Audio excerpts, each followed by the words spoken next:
ഇന്ന് ഞാൻ പരിചയപ്പെടുത്താൻ പോകുന്നത് തേമു ആപ്പിൽ നിന്ന് ഓർഡർ ചെയ്തൊരു കിടിലം ബെഡ്റൂം മിനി ഹ്യൂമിഡിഫയർ. ഇതിൻ്റെ വില വെറും 1.89 ഒമാനി റിയാൽ മാത്രമാണ്. നല്ല ബിൽഡ് ക്വാളിറ്റി ഉള്ളൊരു സി ടൈപ്പ് USB പവേർഡ് പ്രോഡക്റ്റാണിത്. RGB ലൈറ്റ്സും ഓണാക്കാൻ സാധിക്കും.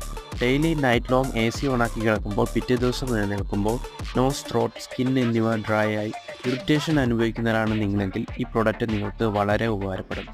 2 മോഡിലാണ് ഈ ഹ്യൂമിഡിഫയർ വർക്ക് ചെയ്യുന്നത്. കണ്ടിന്യൂസ് മോഡിൽ കണ്ടിന്യൂസ് ആയി അപ് ടു 5 ഹവേഴ്സും ഇൻ്റർവൽ മോഡിൽ up to 9 hours 3 second ഇൻ്റർവെല്ലിൽ mist last ചെയ്യുന്നുണ്ട്. 180 ml ആണ് ഇതിൻ്റെ വാട്ടർ ടാങ്ക് കപ്പാസിറ്റി. ഞാൻ ടെസ്റ്റ് ചെയ്തപ്പോൾ ഇൻ്റർവെൽ മോഡിൽ എനിക്ക് 10 ഹവേഴ്സ് മിസ്റ്റ് കപ്പാസിറ്റി ലഭിച്ചു. കൂടാതെ ഈ പ്രോഡക്റ്റ് ഓൾ നൈറ്റ് യൂസ് ചെയ്തിട്ട് കുറച്ച് പോലും ചൂടായിട്ടുണ്ടായിരുന്നില്ല. ഈ പ്രോഡക്റ്റിൻ്റെ ലിങ്ക് ഞാൻ ഡിസ്ക്രിപ്ഷനിൽ കൊടുത്തിട്ടുണ്ട്. 40 ഒമാനി റിയാലിൻ്റെ ഒരു ഡിസ്കൗണ്ട് വൗച്ചർ കൂടി ഇൻക്ലൂഡ് ചെയ്തിട്ടുണ്ട്.